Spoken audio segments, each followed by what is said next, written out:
अस्सलामुअलैकुम नाज़रीन, पिछली किस्त में आपको पता चलता है कि पादरी की वो अमानत ईसाइयों के अक़ीदे के मुताबिक वो लकड़ी की स्लेब का टुकड़ा था जिस पर हज़रत ईसा अलैहिस्सलाम को चढ़ाया गया।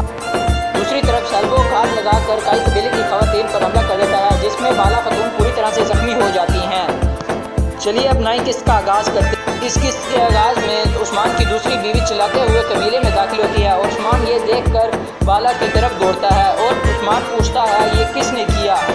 गोंजा बताती है उन्होंने बाला को पेट में खंजर मारा है। ये सुनकर उस्मान परेशान हो जाता है। तभी वहाँ सजान खातून आ जाती हैं जो बाला को इस हालत में देख के परेशान हो जाती हैं और सजान कहती है बाला को जल्दी खेमे में लेके जाओ। उस्मान बाला को खेमे में ले आता है। सजान खातून बाला को कहती है मेरी प्यारी बेटी, तुम्हें कुछ नहीं होगा, मैं तुम्हारा पूरा ख्याल रखूँगी। उस्मान सजान खातून से पूछता है बाला कैसी है। सजान खातून कहती हैं अल्लाह का शुक्र है, ज़ख्म गहरा नहीं है। उस्मान अल्लाह का शुक्र अदा करता है और पूछता है मेरा बच्चा कैसा है। बाला खातून ये सुनकर परेशान हो जाती हैं और उस्मान को कहती हैं कि तुम बाहर जाओ। बाला खातून उस्मान को रोक लेती है और कहती है उस्मान बाहर ना जाओ, लेकिन उस्मान बाहर चला जाता है और मालूम खातून से पूछता है ये किया। मालूम खातून कहती हैं कि कातालोनिया वालों ने सोद के रास्ते पर हम पर हमला कर दिया और कहते हैं हम उस्मान को इन सरजमीनों से निकाल देंगे और उनकी ज़िंदगी जहन्नुम बना देंगे। उस्मान कोकतुब को कहता है सिपाही लो और उनको खून में नहला दो, आज इन सरजमीनों के सारे दरिया सुर्ख हो जाने चाहिए। कोकतुब कहता है जो हुक्म सरदार। उस्मान कहते हैं कोकतुब मेरे खून का बदला लेके आना और उनकी लाशें मेरे पास लाना। उस्मान हाथ पर बाला का खून देख कर अल्लाह से दुआ मांगते हैं या अल्लाह मुझे औलाद के दुख से बचा। अंदर से सजान की आवाज़ आती है और वो दौड़ के खेमे में जाते हैं।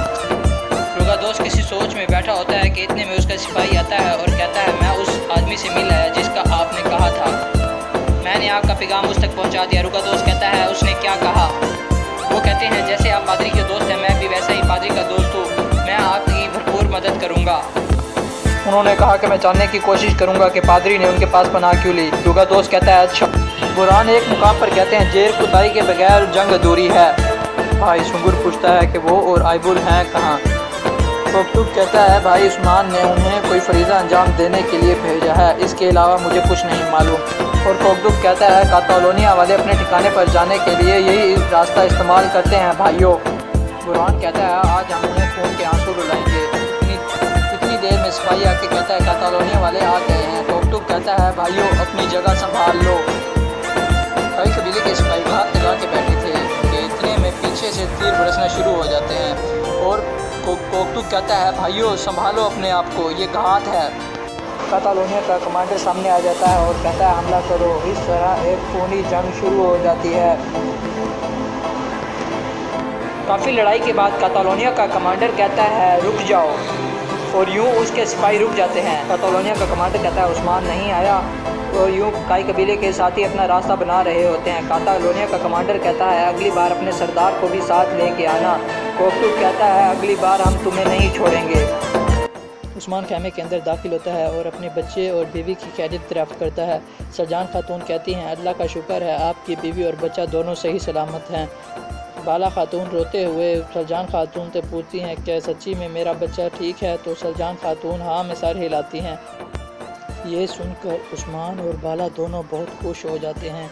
उस्मान आंखों के इशारों से सजान खातून से पूछता है क्या मेरा बच्चा वाकई ही बिल्कुल ठीक है। तो सजान खातून हाँ में सर हिलाती। बाला खातून कहती हैं मैं बहुत डर गई थी, शायद हम अपने बच्चे को खो देंगे। उस्मान कहता है मैंने बहुत सी जंगें लड़ी, बहुत सी परेशानियां देखी, आज मैं भी बहुत डर गया था कि शायद मैं तुम्हें और अपने बच्चे को खो ना दूँ। दौरान मलहून अंदर आती हैं और उस्मान को बाला के करीब देखती हैं तो पुकार कर कहती हैं मैं सूप लाई हूँ। उस्मान कहते हैं आ जाओ मलहून। फिर मलहून बाला को अपने हाथों से सूप पिलाती हैं। उस्मान ये देख कर मुस्कुराते हैं। कोशिश बहादुर से पूछता है कि बताओ पादरी की क्या खबर है। बहादुर कहता है उसे भरपूर तहफ़्फ़ुज़ में रखा गया है, यहाँ तक कि उसके खाने की चीजें भी जाँच पड़ताल के बाद अंदर जाती हैं। कोशिश कहता है ये तो मैं जानता हूँ, लेकिन शुक्र है कि तुम जैसे बहादुर मौजूद हैं जो हर पहरा तोड़ना जानते हैं। अब तुम पादरी को मार डालोगे। ये सुनकर जाओगे। बहादुर के चेहरे का ये रंग सुनकर उड़ जाता बहादुर का है रंग और वो उड़ कहता जाता है है। मैं ये सब कुछ अपने बहादुर कहता सुकून है के लिए ये करता सब हूँ। कुछ मैं अगर अपने मैं सुकून पादरी के लिए तक करता पहुंचकर हूँ। उसे अगर मैंने मार भी पादरी दूं को तो मार आखिर दिया में तो मैं खुद भी मारा मारा जाऊंगा। जाऊंगा। कोशिश इशारा करता कोशिश है तो अपने उसका सिपाही को सिपाही इशारा करता सोने है तो की वो एक सोने थैली की थाली दिखाता है। निकाल के बहादुर दिखाता है। सोना देखकर बहादुर एक एक लम्हे लम्हे के लिए के लिए मुस्कुराता है और फिर कहता कहता है पेशकश का शुक्रिया कोशिश। वो वापस जाने लगता है तो सिपाही उसका रास्ता रोक लेते हैं। कोशिश कहता है तुम्हें बहरहाल पादरी को मारने की कोशिश करनी ही होगी वरना तुम भी इतने ही महफूज हो जाओगे जितना आजकल पादरी है। बहादुर कहता है मैं अपनी तरफ से पूरी कोशिश करूंगा। कोशिश कहता है फिर तुम जा सकते हो। इस बार सिपाही उसे रास्ता दे देते हैं। कोशिश का खास सिपाही कहता है क्या आपको लगता है बहादुर ये काम कर पाएगा? हम शहंशाह से मदद क्यों नहीं ले लेते? कोशिश नागवार क्यों नहीं ले लेते? कोशिश नागवारी से कहता है बस करो, शहंशाह पहले ही सब जानता है। मैं एक मामूली से तुर्क सरदार से पादरी नहीं ले पाया और मुझे जलील किया गया, लिहाजा मैं अपने तौर पर ही ये काम करूंगा। बहादुर पादरी को मारने में जरूर कामयाब होगा और यही हमारा आखिरी फैसला है। उस्मान अपने खेमे में बैठे होते हैं। इतने में कोकटुक इजाजत लेकर अंदर आता है। उस्मान कोकटुक का उतरा हुआ चेहरा देखते हैं। कोकटुक कहता है मैं शर्मिंदा हूँ, मैं आपके किसी काम का नहीं। आप मुझे जो सजा दें जो फैसला करें मुझे कबूल है। उस्मान साहब कहते हैं उसने मेरी खातून और मेरे बच्चे को मारने की कोशिश की और हमारे कबीले की खवातीन को जख्मी किया। तुम मुझे इधर खड़े होकर बता रहे हो कि तुम उसे खत्म नहीं कर सके। तुम्हारे पास दर्जनों हथियार थे, दर्जनों घोड़े थे और सिपाही थे, फिर भी तुम उन पर हावी नहीं हो सके। तुमने मेरी खातून को चोट लगने दी, तुमने मेरे खून का बदला नहीं लिया। चले जाओ कोकटुक यहाँ से चले जाओ। कोकटुक सर झुका के चला जाता है। तुर्कुत कोहतान से कहता है तुम ठीक कह रहे हो। निकोला अपने किले में महफूज है। एक दिन वो अपने किले से निकलेगा तब हम उसे दबोच लेंगे। जासूसों को खबर कर दो, मुझे उसकी एक एक मालूमात चाहिए। कोहतान कहता है किले में हमारे जासूस हैं, आप बेफिक्र रहें। तुर्कुत कहता है बोहतान जब तक हम अपने खून का बदला नहीं ले लेते हमें सुकून नहीं मिलेगा। हमारा दुख ताज़ा रहेगा। पहले निकोला, फिर रुकातोस और फिर उसकी बहन और खास तौर पर कोशिश अपनी 5 उंगलियों के बगैर कब्र में जाएगा। तुर्कुत पूछता है कतलान का क्या हुआ? तुर्कुत का सिपाही कहता है कि उस्मान के सिपाहियों ने उन पर हमला किया लेकिन वो नाकाम हो गए। तुर्कुत कहता है उस्मान कतलान को मारने में नाकाम रहा तो ये भी हमारी जिम्मेदारी है कि उसको भी कत्ल किया जाए। तुर्कुत अपने सिपाही को कहता है कि कतलान वालों पर नजर रखो। उस्मान बाला को पानी पिला रहा था। इतने में शेख अदब अली अंदर आते हैं। बाला और उस्मान उन्हें देखकर खुश होते हैं। बाला अपने बाबा के कंधों पर सर रखकर कहती है बाबा मैं बहुत परेशान हो गई थी। अल्लाह का शुक्र है कि मेरी बेटी और उसका बच्चा दोनों ठीक है। फिर शेख एक चादर बाला को फिर शेख एक चादर देते हुए कहते हैं तुम्हारी माँ तुम्हें इसमें लिपेटा करती थी, तुम भी अपने बच्चे के लिए यही इस्तेमाल करना। बाला और उस्मान ये चादर लेके मुस्कुराते हैं और शेख अदब अली का बहुत बहुत शुक्रिया अदा करते हैं। शेख अदब अली उनको एक वाक्या सुनाते हैं। कोकटुक खेमे में उदास बैठा था कि वहाँ बुरहान आता है। कोकटुक कहता है मैं सरदार का अच्छा सिपाही नहीं बन सका। कोकटुक कहता है वो मुझे मार लेते तो मेरा गम हल्का हो जाता। बुरहान कहता है उन्होंने तुम्हें इसलिए नहीं मारा ताकि तुम्हारा सर बुलंद रहे। बुरहान कहता है आओ सरदार के काबिल सिपाही बने। पादरी उस्मान के खेमे में आता है तो उस्मान उन्हें खुशामदीद कहता है। पादरी कहता है इस तकल्लुफ की जरूरत नहीं, आप जानते हैं मैं अपनी मर्जी से नहीं आया, मुझे मजबूर किया गया। उस्मान अमानत दिखा के कहते हैं आप इसके लिए मेरे पास आए हैं।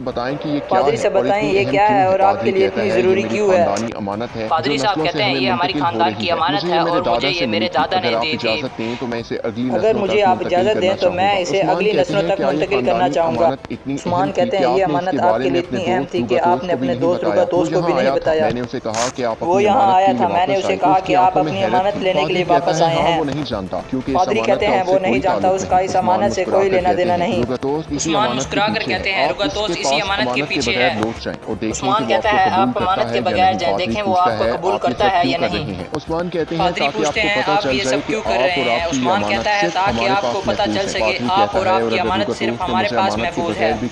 पादरी कहता है अगर रुकातोस ने मुझे अमानत के बगैर कबूल कर लिया तो उस्मान कहता है तो ये अमानत आपको वापस मिल जाएगी। पादरी कहता है ठीक है मुझे कबूल है। पादरी कहता है आप एक बार फिर मुझे चर्च भेजें। उस्मान पूछता है आपके दिमाग में क्या चल रहा है?